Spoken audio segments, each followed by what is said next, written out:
All right, if you're tackling the LSAT, you already know logical reasoning is the beast you have to tame. So today, we're jumping straight into the deep end, breaking down the first, most foundational chapter of LSAT test prep mastery to give you the tools you need to do exactly that.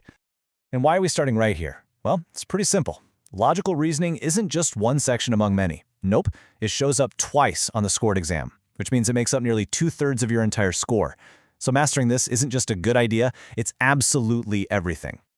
So here's our game plan. We'll kick things off with why this section is such a big deal. Then, we'll break arguments down into their basic parts. After that, we're going to map out some common structures, learn how to spot the sneaky flaws, and finally put it all into practice. To put it bluntly, every single question in this section, whether it's about assumptions, flaws, or strengthening an argument, it all tests one core skill. Can you analyze an argument? That's it. It is the single most indispensable skill for crushing the LSAT. Okay, so let's get right to the heart of it. You know, every complex, confusing argument you're going to face is built from the same simple, fundamental pieces. Once you learn how to see them, even the most intimidating passages start to look a whole lot less scary.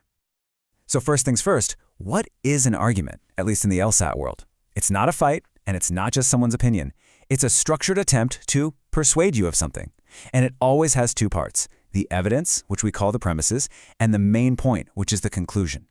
The premises are your foundation. They're the facts, the stats, the reasons that are given to back up the main point. And I love this analogy from the source material. Think of them as the bricks of the argument. They're what everything else is built on. And well, if the premises are the bricks, then the conclusion is the roof. It's the one thing the author is trying to get you to believe. Your number one job on every single question is to find that roof. Now this is where it gets really interesting. The LSAT actually gives you cheat codes. I'm serious. Indicator words. Words like because and since are like little signposts that are screaming, "Hey, evidence coming up." And words like therefore and thus point you right to the conclusion. Spotting these is your fastest way to take apart any argument. Now, there are two main ways arguments connect those bricks to the roof. You've got deduction, which is totally airtight. If the premises are true, the conclusion has to be true. But then there's induction, and this is what you'll see most on the LSAT. It's all about probability. The evidence gives strong support, making the conclusion likely, but not 100% guaranteed. Okay, so let's look at how these parts are actually put together, because while every argument might seem unique, most of them fall into a few predictable patterns. Think of them like blueprints. If you can recognize the blueprint, you can start to anticipate where the weak spots are going to be.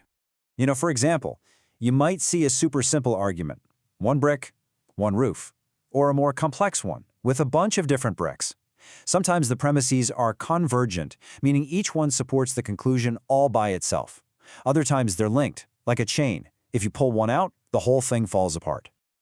Understanding the structure, that's half the battle. The other half is judging its strength. See, the LSAT is specifically designed to test whether you can tell the difference between good reasoning and weak reasoning full of logical errors, which we call fallacies. And this slide is just a perfect illustration of a classic trap. On the left, you've got a valid argument. If it rains, the ground is wet. It is raining, therefore the ground is wet. Makes perfect sense, right? But now look at the right. If it rains, the ground is wet. The ground is wet, therefore it rained. See this subtle difference? That's a huge fallacy. Why? Because a sprinkler could have made the ground wet. The conclusion isn't guaranteed. And here's the flip side. The valid logic on the left. If it rains, the ground is wet. The ground is not wet, so it definitely did not rain. Airtight. But the fallacy on the right. If it rains, the ground is wet. It is not raining, therefore the ground is not wet. Again, invalid. That sprinkler could still be on, right? Recognizing these little twists is absolutely critical. And trust me, the LSAT has a whole bag of these tricks. They'll try to convince you that just because two things happen together, one caused the other. Or they'll attack the person making an argument instead of the argument itself. You gotta keep your eyes peeled for these classic logical mistakes. All right, that's enough theory. The only way you're going to truly master this stuff is by actually doing it. So let's work through a couple of quick examples straight from the LSAT Test Prep Mastery Practice questions. Okay, let's give this a shot. Here's the argument. Recent studies show that people who drink green tea daily tend to have lower stress levels. Therefore, Drinking green tea is the best way to reduce stress. So, what's the main point here? What's the roof the author is trying to build? Take a second to think about it. And the correct answer would be the one that says drinking green tea is the best way to reduce stress. If you pick that one, you are absolutely right. So how did we know? Well, that magic word, therefore, that was our massive clue, a classic conclusion indicator. The part about the studies was the evidence, the brick. The author used that brick to support the big claim, the roof, that green tea isn't just a way, but the best way. Let's try one more. This time, we're on the hunt for a flaw. The argument is, if it rains, the ground will be wet. The ground is wet. Therefore, it rained. We've seen this exact setup before, haven't we? So what's the logical mistake being made here? The logical flaw here, which would be answer choice B, is called affirming the consequent. Yep, this is that classic trap we just talked about. The argument confirms the consequence, hey, the ground is wet, and then jumps to the wrong conclusion that the antecedent, it must have rained, is the cause. But we know our friendly neighborhood sprinkler is always a possibility, which means the logic just doesn't hold up. And really, this is why all of this matters so much. This isn't just about getting a good score on a test. The ability to take apart arguments, to see the evidence for what it is, and spot flawed logic, that is the absolute foundation of how to think like a lawyer. So I'll leave you with this question. Now that you know what to look for, which one of these logical fallacies do you see popping up the most in the real world?